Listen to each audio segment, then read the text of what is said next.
Welcome back to Ramzan Faizan. नाज़रीन, जैसे कि आप जानते हैं कि सेकंड सेगमेंट में हम आपको अपने फेवरेट मेहमानों सेलिब्रिटी गेस्ट से मिलवाते हैं। तो चलिए आइए आपको बताते चले कि आज और कौन से दो मज़ेदार मेहमानों ने हमारे साथ शिरकत की है। पहले मैं बात करना चाहूँगी माहम ज़ुनैरा की, जिन्होंने 5 साल खबरनाक जैसे सुपर डुपर हिट प्रोग्राम में काम किया है। आपने देखा होगा उनका करैक्टर कितना वर्सेटाइल है, क्या बेहतरीन एक्टिंग करती है, मिमिक्री करती है। She is an host as well, she is a host as well, modelling भी करती है, सोशल मीडिया इन्फ्लुएंसर भी है, जिसकी वजह से अक्सर उन्हें बहुत मुश्किलात का सामना करना पड़ता है क्योंकि उनकी ओपिनियंस बहुत तगड़ी होती है। हम इनसे जानेंगे द मिडल। जब बात करते हैं दूसरे गेस्ट की, जनाब असद महमूद हैं, जो कि लाहौर बेस्ड है, लेकिन वो अपने super duper again hit projects की वजह से कराची भी बहुत सफ़र करते हैं। इन्होंने हाल ही में AM entertainment production house start किया है और इन्होंने अभी तक 2 शॉर्ट फिल्म्स जो कि टेली फिल्म्स हैं उनको प्रोड्यूस किया है 71135 हिरा सोमरू के साथ, जो कि लीड में है। और इसके साथ हम बात करते हैं मशल खान की मोहब्बत तुमसे ही, जिनकी टीजर्स आ चुके हैं और बाकी जो 2 टेली फिल्म्स हैं उनके प्रोडक्शंस अभी जारी हैं। अस्सलाम वालेकुम जी असद महमूद, वेलकम टू रमज़ान फैज़ान। अस्सलाम वालेकुम। और जनाब भाई यहाँ हमारे पे मुझे एक छोटा सा गिला है। वो गिला ये है कि वो थोड़ी सी हैरत भी है। मुझे हैरत ये है कि भाई रोज़े की हालत में ये आपको चख भी चुकी हैं और पता चल गया कि दोनों बड़े मज़े के हैं। क्योंकि इनसे पहले भी मुलाकात हो चुकी है। हाँ, आई नो यू, सुनहरा, मेरा ख्याल मैं है कि आपसे तुम्हें पहले भी भी मिल चुकी हूँ हमें आप एक और दूसरे को असद साहब जानने को के मैं लिए ब्रेक में मिल चुकी हूँ। एक दूसरे या को जानने के लिए मैं चखने की बात कर रहा हूँ, मिलने की बात नहीं कर रहा। बाहर तो और किस्सा ये है कि मेरे ख्याल में मैं तुमको जानता हूँ और तुम मुझे जानती सर, हो। उसको आप पॉपुलर कर लेना, और चलिए उस सब्जेक्टिव को आप छोड़ मैं देना। आपको आपकी बिरयानी की वजह से जानती हूँ कि आप जो रेसिपीज बताते हैं, फर्स्ट मुलाकात है आज मेरी आपसे। लेकिन जब आप बिरयानी बना रहे होते हैं तो दिल चाहता है कि आपके घर आ जाएं, बिल्कुल आ जाएं। भाई देखिए, किस्सा ये है, कई ही इज़ चीज़ें गुड जड़ी है एट ना कुकिंग, असि शरीके वास्ते कर रहे हैं ही इज़ गुड कि एट वेख वेख कुकिंग, के सड़न। यस। समझ आई मेरी बात? और जी जी। कैसा तीर निशाने पे बैठता है मैं आपको बयान नहीं कर सकता। बाहर तौर मैं आपके काम से कुछ हद तक वाकिफ़ हूँ और आप भी शायद किस हद तक वाकिफ़ हो, लेकिन आज वाकई मुलाकात होगी तब यकीनन वाकफियत बढ़ जाएगी। बिल्कुल। हमारे पास इस वक्त 2 लोग बैठे हैं, दोनों का ताल्लुक बुनियादी तौर पे लाहौर से है। मगर हमारे दोस्त असद महमूद जो हैं, वो चूँकि सारा टेलीविज़न प्रोडक्शन का काम कराची चला गया, तो 2014 में वो भी अपना शहर लाहौर छोड़ के राइट। कराची गए। असद, कराची के वर्क एथिक्स और लाहौर के वर्क एथिक्स में वाज़ेह फ़र्क क्या है? ज़मीन आसमान का। सर मैंने लाहौर में ज़्यादा काम नहीं किया। सुना तो होगा। बिल्कुल मैंने सुना है, और कराची में भी बहुत अच्छा काम भी होता है और कुछ लोग अच्छा करते हैं, कुछ लोग थोड़े नॉन प्रोफेशनल भी होते हैं। लेकिन लाहौर में मेरा जो काम का एक्सपीरियंस रहा वो 1 से 2 प्रोड्यूसर्स के साथ रहा और मेरा एक्सपीरियंस बहुत अच्छा था। जो मैं लाहौर के बारे में बातें सुनता था, जो चीज़ें थी, मैंने उस तरह की कोई भी चीज़ फेस नहीं सही, की यहाँ बिल्कुल। पे। मेरा बहुत अच्छा एक्सपीरियंस रहा सबके साथ। नदीम चीमा साहब के साथ मैंने फ़िल्म की थी दौड़, बहुत अच्छा एक्सपीरियंस। प्रोड्यूसर हमारे यूके से थे असलम हसन साहब, बहुत अच्छा सिलसिला रहा सब कुछ। फिर खुरम चौधरी साहब के साथ मैंने ओरिएंटल एंटरटेनमेंट से हैं खुरम भाई, उनके साथ मैंने बहुत काम किया है। इंतहाइश किया, हिबा बुखारी, मैं, जुनैद खान, हम सब थे उसमें। इसके अलावा मैंने मोरचल किया, ग्रीन के लिए सीरियल, उनका बहुत वजूद अच्छा भी आपने एक्सपीरियंस। किया है। वजूद जावेद शेख साहब की फ़िल्म थी, वो मैंने कराची में की थी, वो मेरी डेब्यू फ़िल्म थी। और ऐसे ही मैं ऑडिशन देने चला गया था, तो नदीम साहब जो हमारे फ़िल्म स्टार नदीम साहब हैं और जावेद शेख साहब ने मेरा ऑडिशन कंडक्ट किया था, तो फिर मुझे उन्होंने सेलेक्ट किया उस फ़िल्म के लिए। ज़बरदस्त और ज़बरदस्त। वो मैं समझता हूँ कि मैं बड़ा लकी एक्टर हूँ जिन्होंने जावेद शेख साहब की डायरेक्शन में काम किया, क्योंकि यूजुअली हम उनके साथ एक्टिंग कर रहे होते हैं, लेकिन मैंने उनको एज अ डायरेक्ट। डायरेक्टर ज़ाहिर असद है बिल्कुल तब सही देखा। फरमा रहे हैं कि आपने फ़िल्म वजूद में काम किया। वजूद फ़िल्म का कहीं वजूद है?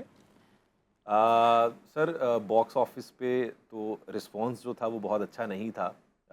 उसकी बहुत सारी वजूहात हैं, एक वजह नहीं है क्योंकि मैं तो नहीं हूँ इस काबिल कि मैं कोई चीज़ का टीक कर सकूँ या कुछ बोल सकूँ किसी चीज़ के बारे में, लेकिन मेरे लिए वो अपॉर्चुनिटी बहुत बड़ी बहुत थी। अच्छी बात है। मैंने इसलिए ये बात की क्योंकि मेरा बहुत ज़्यादा एक गहरी निगाह मैं रखता हूँ कंटेम्प्रेरी पाकिस्तानी सिनेमा पे। राइट। और शायद ये वाहिद एक आध फिल्म होगी जो शायद मैंने देखी नहीं, मेरी नज़र से नहीं गुजरी, बुरा ना मनाइएगा। अगर देखी होती तो मैं उसमें मज़ीद आपको डेल्व करके पूछता इसके बारे में। लेकिन हम इसके एक्सपीरियंस के हवाले से जान सकते हैं, जिस तरह आपने बात की कि जावेद शेख साहब जो है वो हमेशा से एक्टिंग करते रहे, लेकिन आपने उनकी डायरेक्शन में काम किया, right? Correct me if I am wrong. तो आपका एक्सपीरियंस कैसा रहा? और आपने दानिश तैमूर के साथ भी काम किया है, मेरा ज़रा बहुत बताएं कि क्या एक्सपीरियंस था। मेरा बहुत अच्छा एक्सपीरियंस रहा। पहली बात तो ये कि वो मेरी फर्स्ट फिल्म थी, तो किसी एक डेब्यू, स्ट्रगलर राइट। लड़के के लिए जो अपनी ज़िंदगी में जिसका कोई मीडिया का बैकग्राउंड ना हो, प्रोमिनेंट पर्सनैलिटीज़ के साथ काम करना बड़ी अच्छी बात है। जिसका मीडिया का बैकग्राउंड ना हो और वो काम उसको पहली दफ़ा मौका मिले एक फिल्म में राइट। काम करने का, ज़बरदस्त डेब्यू करने का, तो ज़बरदस्त उसके लिए बहुत बड़ी बात होती है। ज़बरदस्त। तो जावेद शेख साहब को हम इससे पहले टीवी पे देखते थे, तो एज अ बिल्कुल डायरेक्टर उनको मैंने देखा। और बिल्कुल। इनफैक्ट एक और बात मेंशन करना चाहूँगा, मैंने मोमल शेख और वो भी सेट पे आती थी, तो उनको भी मैंने अपने बाबा की हेल्प करते हुए देखा बहुत सारी चीज़ों में साथ में। दानिश के साथ जो एक्सपीरियंस था मेरा बहुत अच्छा था, और दानिश बहुत अच्छा एक्टर है और बहुत मेहनत करता है अपने कैरेक्टर पे, चीज़ों कुछ पे। क्या आपने लर्न किया, कोई टिप्स होते ना, जैसे since you were debut person, मैंने एक्टर थे, हाँ, मैंने लर्न वहाँ या पे कोई तो टिप ली हो कि ये लोग किस तरह से करते हैं? नेचुरली होता है ना, आप कोई टिप लेते हैं, कोई एडवाइस लेते हैं? नहीं, मैंने सीनियर जानिश साहब एक्टर्स से से। हाँ एडवाइस जी, ली हाँ थी। जी। मैंने उनसे ये एक सवाल मैंने ज़रूर किया था, क्योंकि मेरा उनसे बहुत प्यार है और मेरा 1.5-2 साल का अरसा उनके साथ गुजरा है। तो मैंने उनसे पूछा था कि सर, आपने इतना टाइम मीडिया इंडस्ट्री में गुजारा है, तो कोई एक फार्मूला ही बता दें। बड़ा अजीब सा सवाल आपसे कर रहा हूँ, लेकिन बता दें। उन्होंने बोला कि बेटा, सब्र जो होता है ना, वो बहुत बड़ी चीज़ होती है, और सब्र से काम लेना, जो चाहोगे अल्लाह ताला तुम्हें वो देगा। ट्रू, सुनहरा, ट्रू। मेरे ख्याल में मैं आपसे पहली बात ये करूँगा, ना फिल्म न टेलीविज़न, ये दौर है सिर्फ और सिर्फ डिजिटल मीडिया का और सोशल मीडिया का। जी। आप इस वक्त सबसे ज़्यादा किस चीज़ में मसरूफ़ हैं? लीनियर के अंदर हैं या डिजिटल में हैं? अच्छा, मेरी ये गुड लक है कि मैं लीनियर में भी हूँ और मैं दूसरे डिजिटल में भी हूँ। और मैं आपको ये बता दूँ कि मैं एक ही वक्त में जब प्रोग्राम कर रही थी, तो दूसरी तरफ मैं ड्रामाज में काम कर रही थी, तीसरी तरफ मैं फ़ैशन शोज़ कर रही थी। और हाँ, इसमें शुरू में जब मैं टीवी ज़्यादा कर रही थी, तो मैं सोशल मीडिया की इम्पोर्टेंस से थोड़ा सा ना समझ लें कि नावाकिफ़ थी। फिर मुझे वक्त के साथ साथ ये चीज़ का एहसास हुआ कि सोशल मीडिया प्रेजेंस बहुत ज़रूरी है। आजकल तो बल्कि एक्टर्स से भी पूछा जाता है कि आपके फॉलोअर्स कितने हैं। तो सोशल मीडिया पे पिछले 4 साल से मैं बहुत ज़्यादा एक्टिव हूँ, लेकिन सोशल मीडिया पे हर तरह का एक मिजाज का कंटेंट होता है। तो मैं कोशिश करती हूँ कि मैं सीरियस कंटेंट लेकर आऊँ और जो लीनियर के साथ मिक्स हो जाए। अच्छा, एक बहुत अच्छी आपने बात यहाँ की, मैं चाहता हूँ कि उसको थोड़ा सा हम ज़रा सा एक्सप्लेन करें, उस पर डायलेट करें। आपने फरमाया कि अदाकारों से ये पूछा जाता है कास्ट करने से पहले कि आपके सोशल मीडिया या इंस्टा पे कितने फॉलोअर्स हैं। Exactly. That has become a gauge of popularity, ताकि हम जिसको कास्ट कर रहे हैं उसके देखने वाले, चाहने वाले कितने हैं, कितने होने चाहिए, तो फिर आपको कास्ट कर लिया जाता है। अच्छा, वैसे मैं इस चीज़ को सपोर्ट नहीं करती, क्योंकि एक आर्टिस्ट जो है ना, ज़रूरी नहीं कि उसके सोशल मीडिया पर इतने फॉलोअर्स हों। एक अच्छा अदाकार ज़रूरी नहीं कि उसके इंस्टाग्राम पे अच्छे फॉलोअर्स हों। अब फॉर एग्जांपल मैं एक टिकटॉकर का नाम तो नहीं लूँगी, लेकिन उसके बहुत मिलियंस में फ़ैन फॉलोइंग थी, और फिर वो आपने देखा कि उनकी एक फ़िल्म आई और देखने के लिए कोई भी नहीं गया। और जनरल फिर वो जो मिर्ज़ा की बात डायरेक्टर कर रही हैं। थे, जी, तो फिर डायरेक्टर ने कहा कि जनाब, उनके तो फॉलोअर्स सोच के मैंने उनको कास्ट किया था। लेकिन ये गलत बात है, ये सैयद नहीं होना नूर चाहिए। साहब। आर्टिस्ट आर्टिस्ट होता है, लेकिन बात यह है कि वक्त की ज़रूरत है कि हमें साथ साथ सोशल मीडिया पर भी एक्टिव होना ठीक बहुत है, ज़रूरी आपकी है। बात समझ आती है कि आप एडेप्टेशन की बात कर रही हैं कि फॉलोइंग होनी चाहिए, लेकिन हम फॉलोइंग को इस म्यार पे, जिससे आपने बिल्कुल ठीक बात की, हम कैटेगराइज नहीं कर सकते, हम उसको एवेलुएट नहीं कर सकते कि किसी का मेरिट, उसको जैसे अब स्किल्स आ गए ना, अब डिग्री से अच्छा, पीछे मुझे रह ये गई है। बताइए कि हम नहीं कर सकते कि फॉलोइंग को छोड़ देते हैं। एक नया लड़का आ रहा है, नई लड़की आ रही है, अब तक वो सिर्फ सोशल मीडिया पे तस्वीरें वगैरह अपनी डालता था।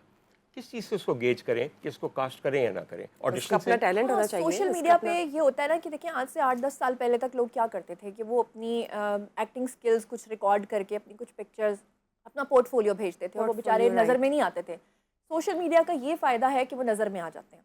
एटलीस्ट ये है कि ऑडिशन से पहले आपको ये पता चल जाता है कि ये बंदा क्या काम कर सकता है। आपने एक सवाल पूछा था इनसे, मैं उसका आंसर करना चाहूँगी। आपने पूछा था कि लाहौर का मिजाज और कराची का मिजाज। मैंने दोनों जगह पे काम किया है। देखिए, मुझे लाहौर का जो मिजाज है ना, वो फिल्म इंडस्ट्री वाला है। इसलिए जब मैंने यहाँ पे ड्रामाज किए, तो एक दिन में हम बड़े चिल रह के, बहुत परफेक्शन के साथ, और हम लोग बार बार रेपिटेशन के साथ, और बार बार हम काम करते थे। 8 हम सीन्स करते थे दिन के।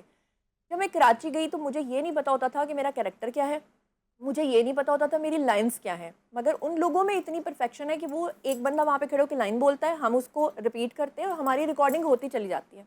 अच्छा, उसकी रीज़न क्या है? क्योंकि वहाँ एक दौड़ लगी हुई है। वहाँ एक दिन में 20-18 सीन्स रिकॉर्ड होने हैं। अगर वो हमें तैयारी करवाएंगे, अगर वो हमें ये चीज़ें एक्सप्लेन करते रहेंगे, तो सेट पे सब लोगों को एक्सप्लेन करते करते शाम हो जाएगी। तो कराची एक दौड़ वाला शहर है। वहाँ पे आपकी लाइफ बस स्टार्ट होती है, बस स्टार्ट ही रहती है। मतलब आप लोग सुकून नहीं कर सकते। फास्ट लाइफ है वहाँ पे। लाहौर में एक मिजाज है आपके वाला, धीमा, प्यारा, मज़ेदार, एक वो बिरयानी वाला, के बीच बीच में हमने बिरयानी भी खानी है। वहाँ पे बात आप सिर्फ दाल ये खा है के भी कि गुजारा मैं आपकी करेंगे। बात बिल्कुल समझता हूँ। आपने कहा कि मेरा मिजाज बड़ा धीमा है, ये सिर्फ आपको लग रहा है, आपने मुझे कभी चार्ज हुए नहीं देखा। मैं सिर्फ एक आपको अर्ज करूँ, जी। जितने शहर प्रोग्रेसिव होते हैं, उतना ज़्यादा वहाँ पे वॉल्यूम ऑफ वर्क होता है, Exactly. उतनी अपॉर्चुनिटी मिलती है, उतना ज़्यादा पैसा सर्कल में आता है। आपने एक बड़ी मुनासिब बात की कि लाहौर का मिजाज फिल्म वाला है, और ये फिल्म भी जो है 80s और 70s वाली है और 90s वाली। सर कई फिल्मों की हम शूटिंग देखते थे, अब मेरे दोस्त भी काम शाम करते हैं, पता चला कि 11 बजे की शिफ्ट है और शिफ्ट ख़त्म हो जानी है 5 बजे, तो हीरो साहब तकरीबन 6:15 बजे तशरीफ़ लाते थे। तो इस तरह के मिजाज के साथ आजकल के ज़माने में तो आप रेंग भी नहीं सकते, दौड़ना तो बहुत दूर की तो बात यही है। वजह ना कि देखिए आज लाहौर में काम नहीं हो रहा। मैं चाहती हूँ कि लाहौर, देखिए लाहौर में कितनी ब्यूटी है। अगर आप लोकेशंस की बात करें तो आप कराची की लोकेशंस को अगर आप लाहौर की लोकेशंस के साथ देखें तो लाहौर में क्या नहीं है।